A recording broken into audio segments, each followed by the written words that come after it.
Hello, everyone, and welcome to the Grip Lock preview for the Green Mountain Championship. It's the first Disc Golf Pro Tour playoff event of the year.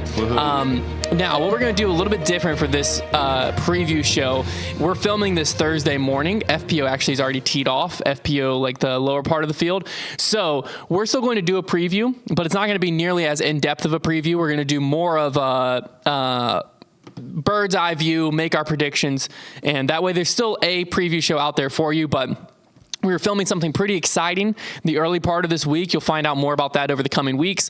But our days were jam-packed all the way through yesterday, and so we did not have next week too. We're also filming something very exciting that next week actually has a lot to do with what's going on this week. Kind of related to what's happening this weekend. But anyways, regardless, we didn't have time to film the preview show yesterday, so therefore we're going to give you just a quick preview, make our predictions, go over the points. Got to do that at the very least because it's exciting. And then we'll watch the tournament this weekend and talk about it on Grip Locked on Monday. Okay. So first off, when you're looking for Green Mountain Championship last year, reminder, it was the World Championships. So it was an additional round, 5 rounds, still at the same courses from what I saw. They haven't really changed these courses up drastically in a while. They're good courses. They don't even if they do change it, OB here and there, it's the property lends itself to a certain style of golf. Yeah. And that style of golf lends itself to a certain style of player, and that style of player is Isaac Robinson. Yeah. I will say they say that these two courses are ranked UDisc, I think 5th and 7th in the world, which is an insane combo for one property. And like you mentioned, it definitely caters to a certain type of player. I think right away, if you look at Worlds though, you're not going to just see, though it did cater to Isaac's game, and I think right now a lot of things cater to Isaac's game. He's just playing incredibly. You're going to notice AB in second, Eagle in third. There are other players that aren't known as that Wood style player, and I think Brewster's plays a little bit more into that, but I think Fox Run provides plenty of opportunity for everybody to score. So, I expect Isaac to be the favorite going into this event. He's just been playing such great golf. But you can't ignore Gannon, a guy that I believe Isaac was at the same Q Series as him and just beat him by 12. So Gannon beat Isaac, I should say, by 12. So can't forget about Gannon. Yeah, no, I definitely have a feeling that Isaac Robinson, he's my favorite going in. He's my favorite player, period. Love you, Isaac. But he's my favorite going into this event. I definitely think the GMC, I think he even came in second, we'd said, in 2022, something like that. He did. Rick. And Chris Dickerson has historically played well here. Chris and Isaac have a lot of similarities in their game. So, it makes a lot of sense for Isaac to be playing well here. But if you look at last year's Worlds leaderboard, you don't have to scroll far to find Gannon Buhr. He came in 6th place, only 5 strokes out. So it's not like these courses or like some other ones we've seen before where it's like, oh, Gannon historically has not played well here. And obviously this year he's throwing out the history books and just on a historic run. Yeah. So I personally looking at this, I see Isaac as probably the favorite, Gannon Buhr as the number 1 competition. I think everyone would agree with that. And then Ricky Wysocki, you brought up his name. He has a really good history out here too, historically. Last year he lost Worlds by 9. That was major though. It was a major. So you had to factor that in. What do you think of Rick going into this weekend? I think Rick will play well. I think he knows these courses. He's pretty familiar with them. These courses have been a stop for a little bit now, and I think a lot of the pros like them. I think there's a lot of positive vibes going into these courses, and people enjoy being up there in Vermont. It seems like you can always tell when the pros are like enjoy where they're at on tour, and I think this part of the tour you see a lot of people posting like, I've seen multiple pros be like, I'm so pumped to be back in Vermont. Yes. Like they love it up there. They love the property. And I think that Rick will have a great shot. I think this could be one of the more muddied leaderboards we've seen.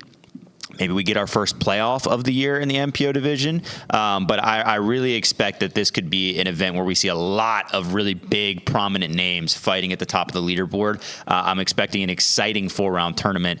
And I think we can really expect that from here on out now. USDGC is obviously always going to be sort of a coin toss. But I think between these 2 playoff events and the Tour Championship, we are going to see some really exciting finishes.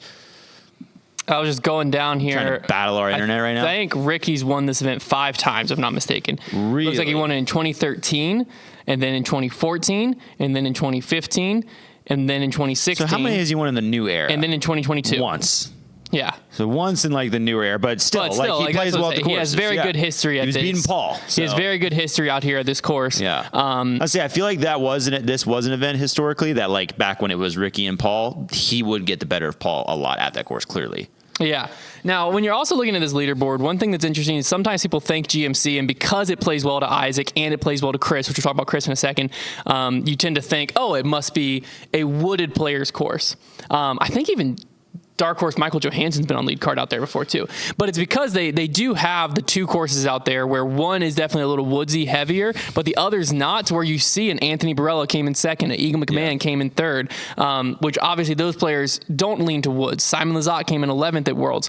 So AB's been having a great season. Eagle McMahon's been getting hot. Those players also have to be on your mind coming into this week too. Yeah. Now, with the 4 rounds, you mentioned that Gannon Buhr, we kind of glazed past him quickly, but he has not lost a 4-round event or a plus event. He's lost Champions Cup and Worlds, but other than that, he's won every 4-round event.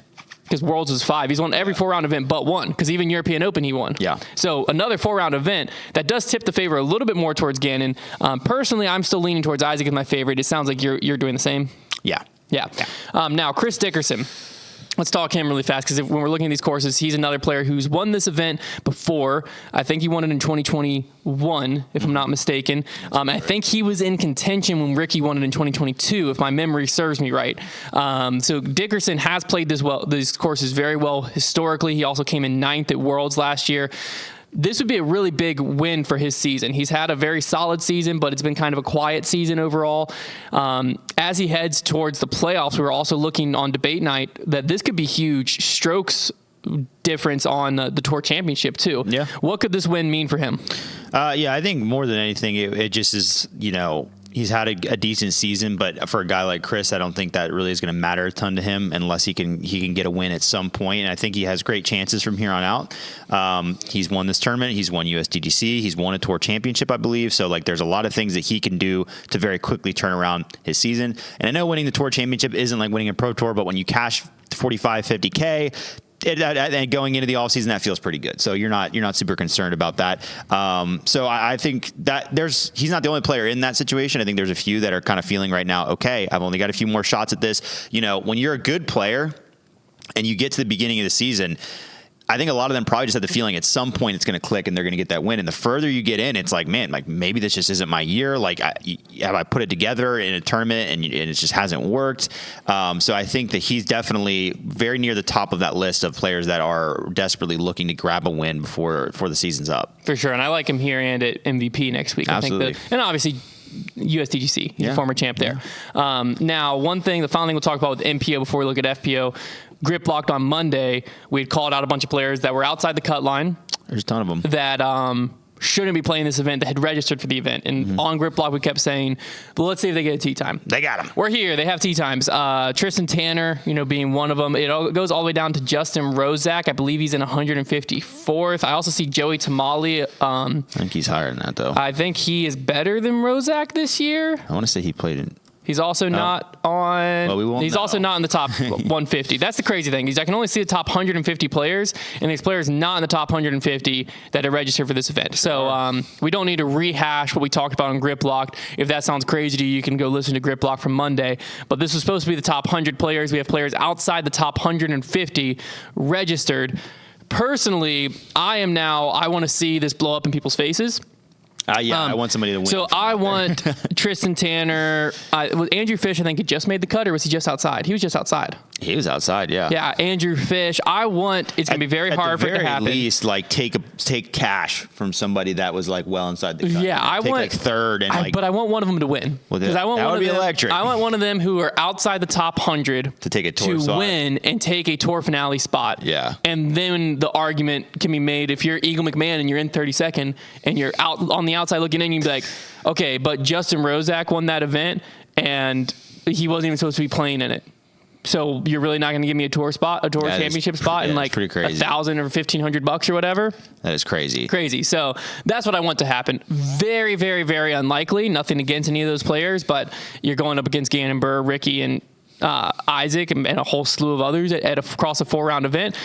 Crazier things happen though. So we'll see what happens out there. But Yeah, so it says playoff in the title, basically just for nomenclature only. Big word. Thank you. Very nice word. Word sneak. Okay, now we need. Whatever happened to the word sneak? I don't know. I think I cooled it off because Oh yeah, y'all stopped doing it. I beat them. I stopped doing it. Well, also I don't think Bryce has been asking questions all the time. Now over in FPO, if we look at the FPO Worlds last year, obviously Kristen Tatar won by 6. You had Missy Gannon in second, and then it was a pretty big gap to get down to Holland, Evelina, so on and so forth. Owen Scoggins, it looks like, didn't play Worlds last year, if I'm not mistaken. Injured. Let me search her name just to confirm that. But DNF. Oh, she DNF'd. Yeah, she DNF'd last year's Worlds. Yeah. So I think that was when she was dealing with her elbow injury. Yeah, if I'm not mistaken. Last year. So Kristen wins, Missy second, Holland third. As we're looking at this with the scope of this year, where Kristen hasn't been as sharp as of late, is she still the favorite going into this week, or do you have your eyes on someone else? I think probability, like I'm still don't think I'm ready to let go of probability saying yes, only because, not because she's so much more dominant than everybody right now. That's obviously not the case, but I don't think that one individual has taken her place as that person. If it was like she's losing right now and Holland is winning everything, or Missy is winning everything, or somebody like, then I would kind of flip flop that. But because that's not the case, because it's kind of traded around who's winning around her, I think that she still finds her place in that grouping. Obviously, I think she can still contend to win and win pretty easily. And just given history and the track record, and with Kristen at this point, I've kind of transitioned her in my mind into somebody, okay, yeah, she's not winning everything right now, but I think she still should win every few events, and I feel like she's due. So that's kind of where I have her right now, is she's overdue. She's next in line. So probability in my mind says she is the most likely to win this event, but I wouldn't just come out and say, yeah, she's the outright favorite, because she doesn't have momentum on her side, and there are a lot of players that are playing well right now. The only reason I'm calling her my favorite for this event is mainly because these courses just make sense with her in my head. I would agree. To where I don't think it's going to take her best golf to win this, and I don't think she's going to play her best golf. Yeah. So I think it's going to actually end up being closer than last year's Worlds. I think that Missy and Owen are kind of my two that are going to get in the mix. Holland definitely could, but I really think that this course is going to play well to Missy, and I think if Owen's able to do what Owen does and just chip around and keep it in the fairway, I think that's going to play well for her.